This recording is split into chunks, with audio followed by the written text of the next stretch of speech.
E agora, neste trecho, versículo 3 até versículo 5, ele vai destacar o que precisa acontecer antes do dia do Senhor começar. Já temos pensado no primeiro versículo, no arrebatamento.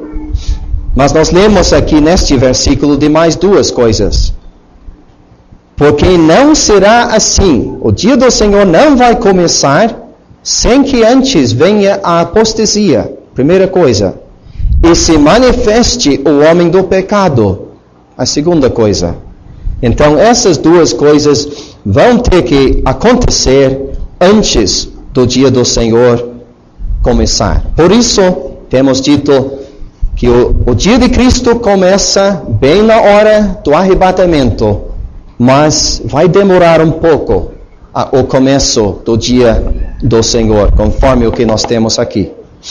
Sr. James, Sr. Paulo. Sr. Paulo. Temos alguma doutrina hoje que está falando dessa maneira? Ou semelhantemente? Existe alguma doutrina hoje? Eu não sei. O senhor tem ouvido alguma coisa? Certamente nós sabemos que no mundo religioso tem bastante confusão sobre estes mesmos assuntos. Pessoas que não sabem, como o seu Lindsay já destacou, distinguir entre o arrebatamento e a vinda do Senhor Jesus Cristo em glória para reinar aqui neste mundo. Então, certamente tem erros parecidos.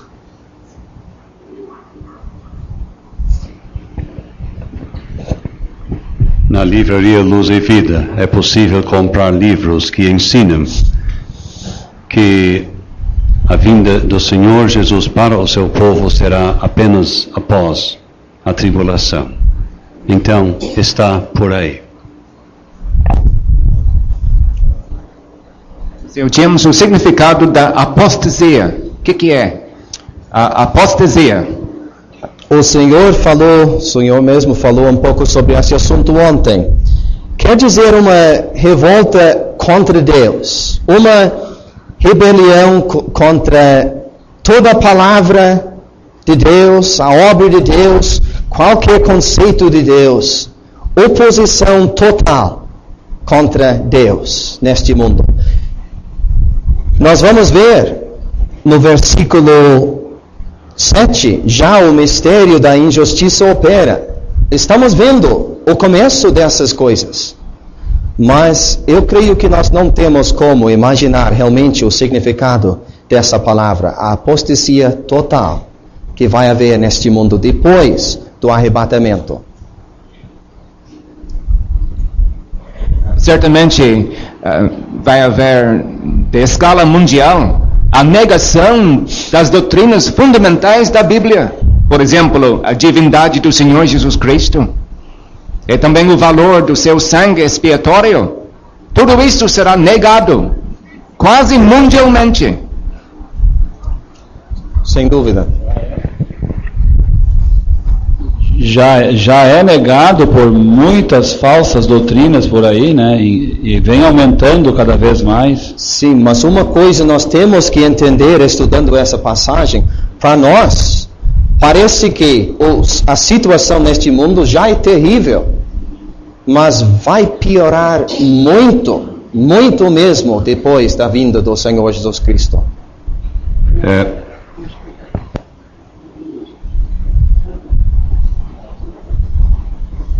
Melhor ligar o microfone. Uma explicação mais simples da apostasia: abandonar uma posição já anteriormente assumida. E que seria este abandono? Ter aceitado doutrinas da divindade do Senhor Jesus e tantas outras, mas nos últimos tempos isto seria posto de lado numa união deste movimento ecumênico, uma união do cristianismo sem Cristo à Igreja Católica. Certamente já podemos ver alguma coisa, muita coisa no mundo, mas nem chega perto do que nós temos aqui, essa apostasia total. São Tomás. ele fala se manifeste o homem do pecado. E daí ele segue dizendo o qual se opõe, etc.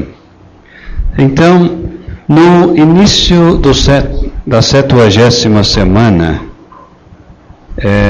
o homem do pecado há de aparecer, mas quem sabe a sua manifestação é quando ele se manifesta em toda a ruindade do seu verdadeiro caráter.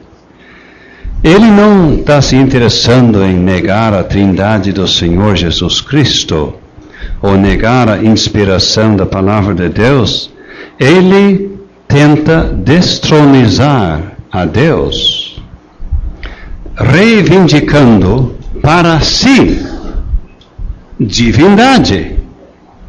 Então, bota apostasia naquilo.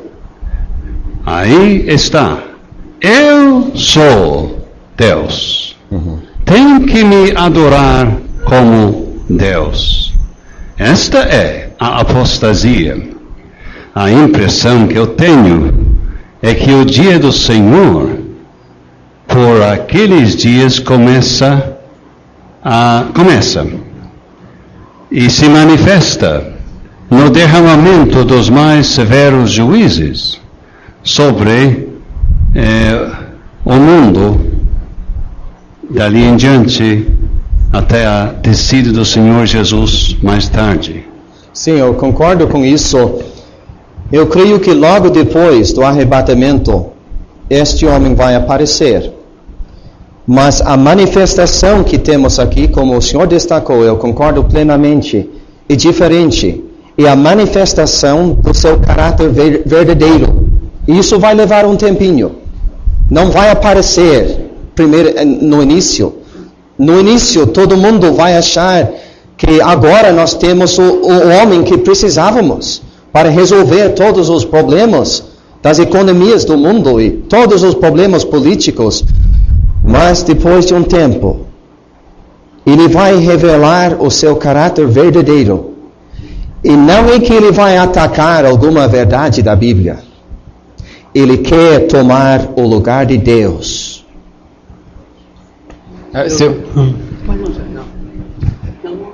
Seu James, quanto à apostasia, este abandono total, que tudo que tem a ver com Deus, não devemos pensar que 100% dos habitantes deste mundo serão atingidos, porque nós temos os 144 mil pessoas. Temos as duas testemunhas do capítulo 11. E temos uma multidão de pessoas que hão de se salvar. Pessoas que não ouvem o Evangelho hoje. Então, a apostasia há de tomar conta, sim, mas não 100%. É muito bom destacar isso. Uma coisa nós vamos ver mais tarde, que 100% das pessoas que ouviram o Evangelho agora vão seguir este erro, vão fazer parte desta apostasia no futuro. Mas é bom destacar que vai haver outras pessoas que não ouviram o Evangelho durante este dia, durante os nossos dias, que depois vão ser salvos. E na hora, nós falamos hoje de tarde do julgamento das nações vivas. Por isso, bem no final da grande tribulação, vai haver dois grupos. Não somente as pessoas ao lado esquerdo do Senhor Jesus Cristo, mas vai haver pessoas para entrar no reino de Cristo. E este evangelho do reino será pregado em todas as nações. Eu penso que haverá os dois extremos, apostasia de uma forma tão grande, mas nunca a palavra de Deus atingirá tantos em todo o planeta. Sem dúvida, muitas pessoas vão ser salvos.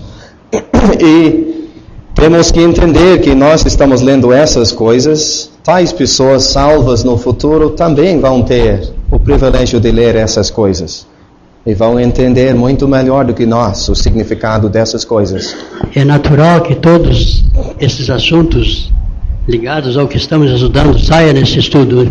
Sr. James, a apostasia já existe. nos nossos dias, mas a culminância dela, o ponto mais alto, será naqueles dias ainda que estão para vir, não é? Mas alguém tem escrito, eu li, alguém escreveu que primeiro precisará do templo dos judeus ser levantado em Jerusalém, o que não existe ainda. Não fala deste assunto do nosso capítulo, né? Fala no templo, sim, mas nós não vamos entrar muito nestes assuntos, seu Alessio. O senhor pode falar e nos ajudar nessas coisas, mas eu não eu estou dizendo que eu li a esse respeito, que primeiro precisa o templo ser construído. Sim. Que eles já estão providenciando alguma coisa a esse respeito. Isso é verdade. Uhum. Compreende? Eu já tenho ouvido essas coisas também. Uhum. Quando esse homem do pecado se manifestar o caráter dele, o mundo não vai ficar horrorizado com isso. O mundo já está bem preparado, porque o que tem de pessoas hoje que blasfemam de Deus, blasfemam da Bíblia e não querem saber de religião nenhuma. Então, naquele tempo, quando esse homem manifestar quem ele é e o que ele quer fazer, o mundo vai dar as boas-vindas. É isso mesmo que somos, vão dizer. É isso. Em geral, o mundo vai aceitar isso, sem problema nenhum.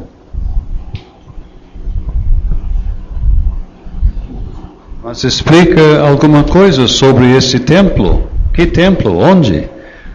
O que ele está fazendo nesse templo? Ele está tomando o lugar de Deus, como o versículo diz. Então, parece que a linguagem fala do templo em Jerusalém. O senhor concorda com isso? Nunca houve templo em outro lugar? Nunca houve.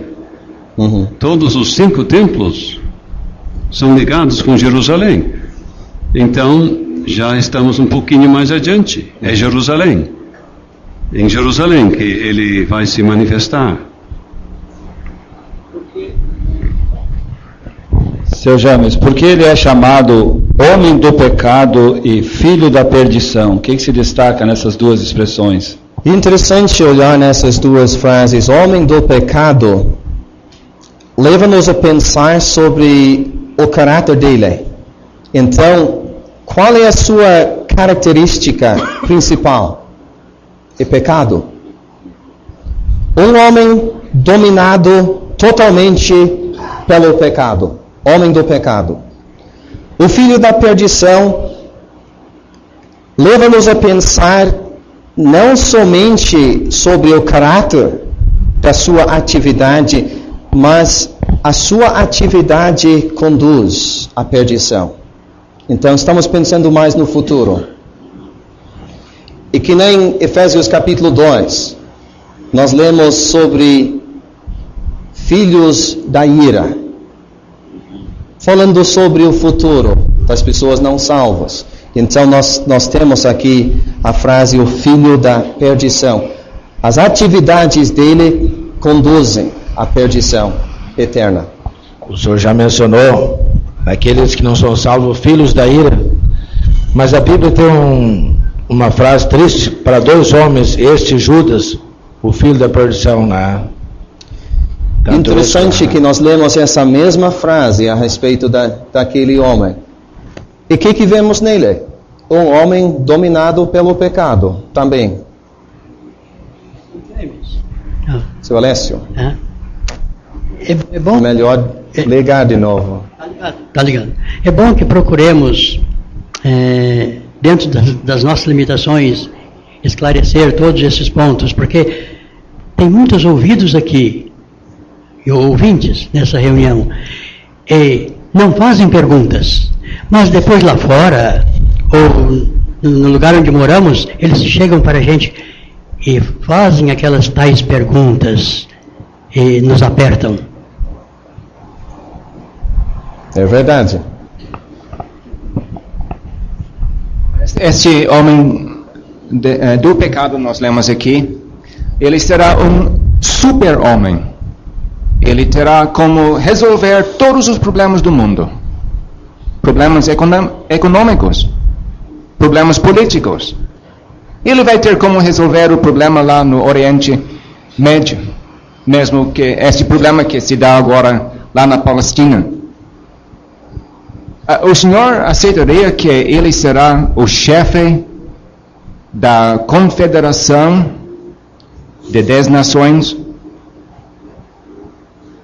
do Império Romano revivificado? O senhor quer entrar agora em Sim, Apocalipse capítulo 13? Não, eu não quero tocar nesse. Estou pensando em Daniel. Nós temos 3 capítulos ali em Daniel. Mas este homem, ele há de fazer um pacto com Israel, prometendo proteção, ajuda. Israel vai aceitar. Este pacto será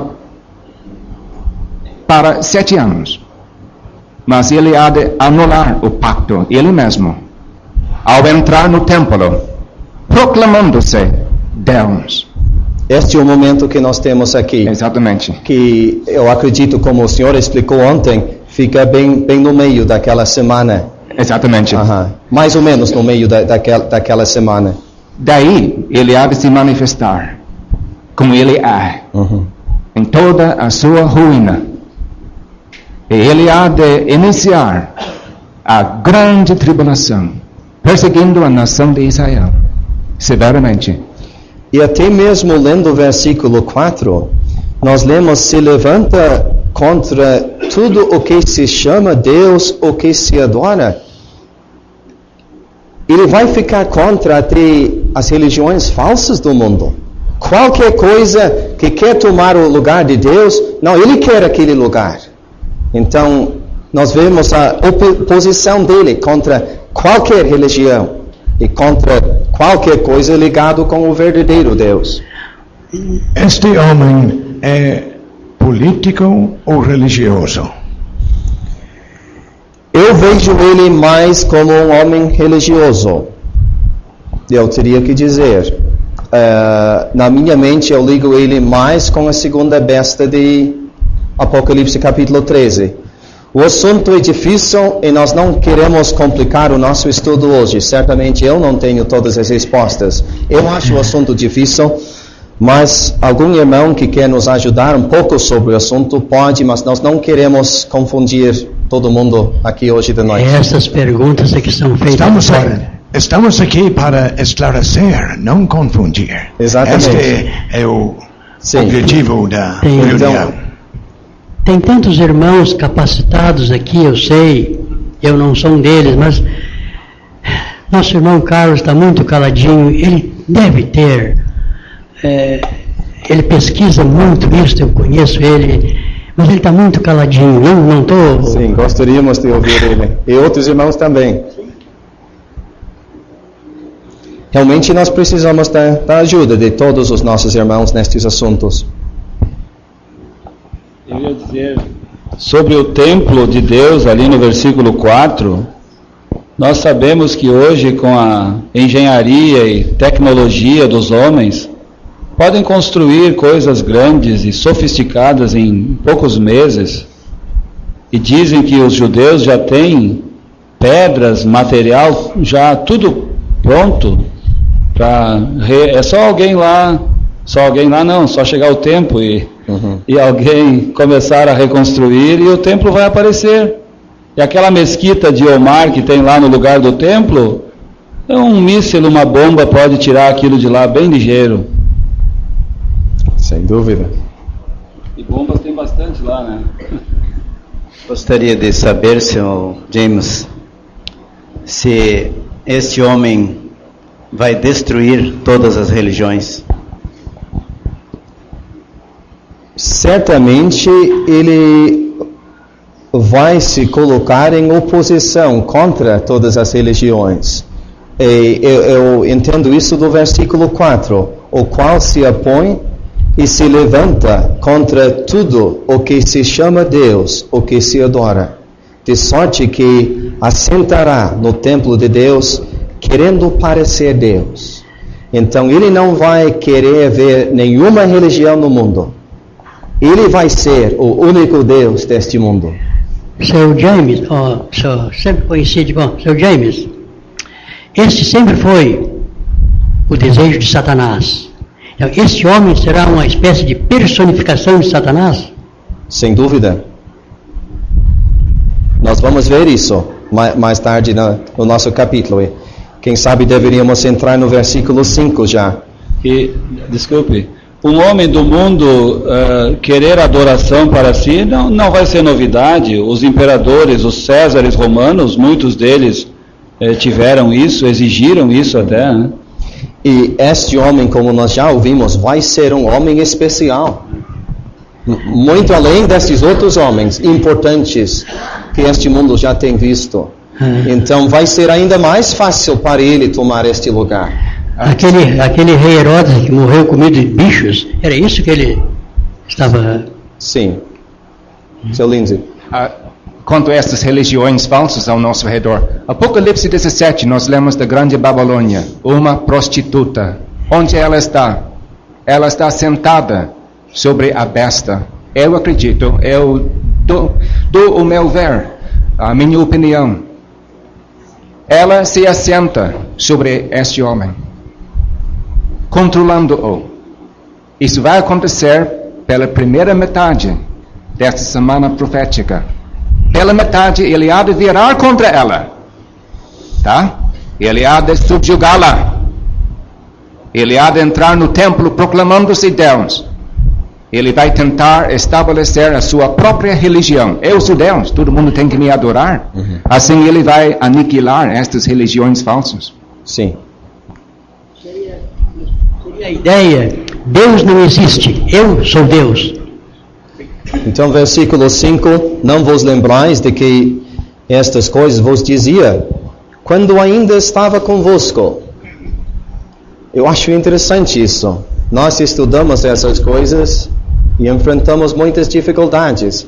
Imagine só novos crentes nos seus primeiros meses recebendo estes ensinamentos. Quem sabe às vezes nós fugimos um pouco destes assuntos e deveríamos tentar estudar e entender essas coisas melhor. Sr. James, Davi, uma pergunta. Como é que muçulmanos e católicos vão assumir uma mesma religião, uma mesma identidade religiosa? Parece difícil para nós entender, mas em certos lugares este tipo de coisa já está acontecendo. Tem várias religiões que realmente são totalmente diferentes, que já estão se aproximando uma à outra. Então, tudo isso vai acontecer depois, porque essas pessoas estão enfrentando problemas e vai aparecer este homem, que vai ter a solução. E todo mundo vai pensar, agora temos a solução. Em vez de pensar tanto na sua religião, no passado, vão pensar neste homem. E de repente o homem vai começar a tomar o lugar de Deus. Eu maravilho-me, atualmente, pelos esforços do Papa, principalmente do Papa que faleceu há pouco tempo. Os esforços que ele fez, aproximando-se dessas religiões falsas. Realmente eu fiquei chocado até, através dos seus esforços para se aproximar de Israel. Isso é um sinal, para mim, é um sinal que o fim está perto. Quando um objetivo está em vista, ambos os lados vão ceder um pouquinho e vão se unir. A unificação dos países da Europa, que durante séculos eram inimigos num sentido, hoje a Europa está unificada e de uma hora para outra isso tudo aconteceu? Sim. É muito difícil ver uma aproximação entre o catolicismo e o islamismo e o hinduísmo. Só que surge a pergunta, será que a idolatria que caracteriza esses sistemas, essas religiosas, não tem as suas origens na antiga Babilônia? Só em Apocalipse 17, a grande Babilônia é uma prostituta. Isso significa infiel ao primeiro, vamos dizer, a primeira afiliação. Em nome cristão, em prática idólatra. Então está em mais destaque na grande Babilônia, a prostituta, aquele sistema que usa o nome cristão. Eu não quero ser profeta, mas não se pode descartar totalmente que religiões como aquelas que se predominam no mundo hoje não têm as características da antiga Babilônia, a idolatria da antiga Babilônia. Sendo assim, bem poderiam ser incluídos. Mas quanto a isto, eu não sei se temos condições de ser dogmáticos quanto ao destino final dessas religiões, islamismo, confucionismo, hinduísmo, talvez seja um pouco além daquilo que está revelado. Sim. Vai haver acordos naquele tempo, e serão acordos de papel. Não foram de convicção de coração, mas para alcançar um objetivo. E depois eram falsos, e não vai demorar para ser revelado a falsidade daquele acordo.